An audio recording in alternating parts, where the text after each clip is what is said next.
Who knows the shape of a child? Will they be happy, sad, hopeful, defeated? What roads will they travel? Who will be there to guide them? What happens when the child has to become the parent? When the guide can't find a compass? Will the child survive? Falter? Rise? This is the story of a child. Lyssa's mom is mentally ill. She's had a hard time coping with everyday affairs. At about age 8, Lyssa took it upon herself to research Kernhattan. Kernhattan is a special place. It's so unique. It provides opportunity for children and their families that are struggling or have challenges. And it's been doing that for over 100 years. Children come to Kernhattan homes for many different reasons, and I think they come here and they're worried about their home life. They're worried about their families. Lyssa had a lot of stress on her because she often wanted to take care of her mom and help with that situation.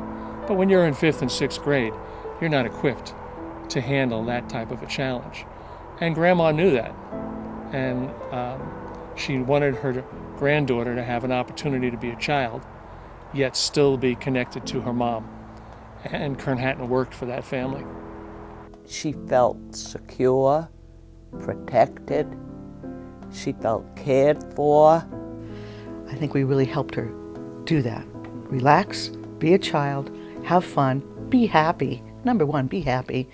Not worry so much about everything else in your life. Lyssa Jackson came here like a ball of fire.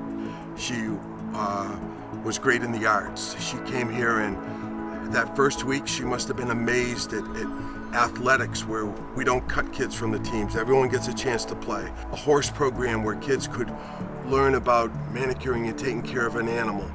Lyssa is probably one of the most talented, genuine, caring, thoughtful, amazing students we've ever had here.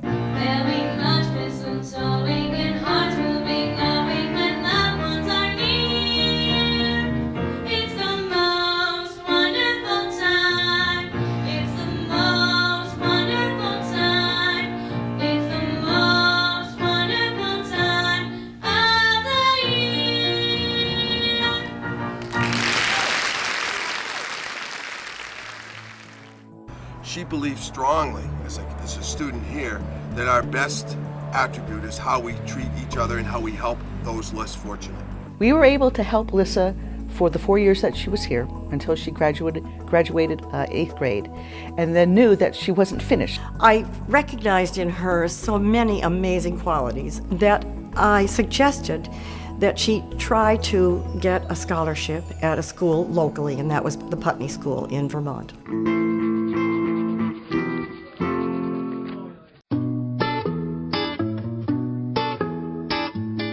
Putney was an amazing adventure for her. She loved it there. And I recognized in Lyssa a maturity and kind of a wise soul sort of quality to her. She sort of had her act together in a way that most 9th graders don't. I think she had to learn to be self-reliant much younger than a lot of kids did. But she also learned at Kernhattan how to be a contributing part of a community. And she just had a sense of direction about her that is pretty rare for a student that age. She is incredibly generous and incredibly considerate and nice and kind. Lyssa was always there, and she was always happy. There were stressful times, between college applications and senior exhibitions, but she was always there, and there was always tea. Watching her learn how to knit was pretty funny.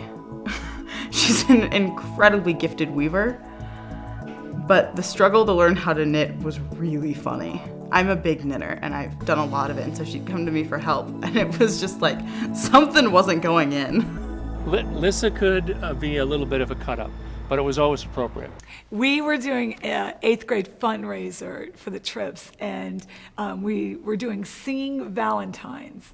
And Lyssa came up with all of the moves for the singing Valentines. And we would go out in the public, and she'd get right on her knees in front of these men that were much older and sing, "Let me call you sweetheart, I'm in love with you." I'm in love with you. And she did all these all motions. the moves. Yeah. Dead serious. These people would be like, "Whoa.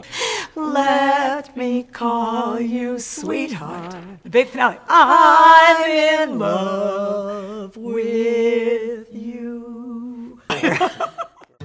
She'd been doing an art history class, and she also loved to weave in our weaving studio. And so she decided to look at tapestries that were in these Renaissance paintings as the backdrops and weave those tapestries. And they're stunning. I mean, it was an incredible piece of work that she did. But also the idea would not have occurred to most of us when we were 17, even to think about doing something like that. And she has that kind of an imagination as well. So we have 2 students on the Board of Trustees at all times, which is considered very odd in the independent school world. But listening to her talk in a board meeting, you would think she was 35. And she has the way of sitting up very straight, and her lower lip sticks out just a little bit, you know, and she's just determined.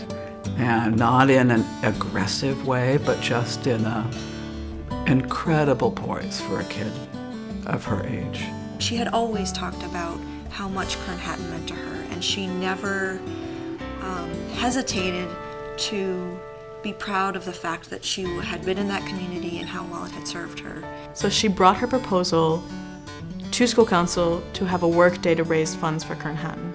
I can't honestly remember what the other presentations were because nobody else had a chance at that point once Lyssa got going, because she had her own story as well.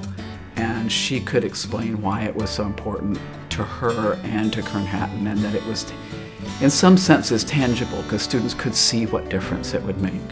And I was the fortunate individual that got to receive the check from that fundraising event. So it was very special. Often alumni come back and will give us things and donate, but it doesn't happen when they're in high school. Ever since she was a little girl, no matter what situation she's been in, she's made the best of it. She's a survivor, but a survivor that doesn't carry the weight of guilt and trauma and, you know, being stuck in a place where you can't move forward. She has always been moving forward.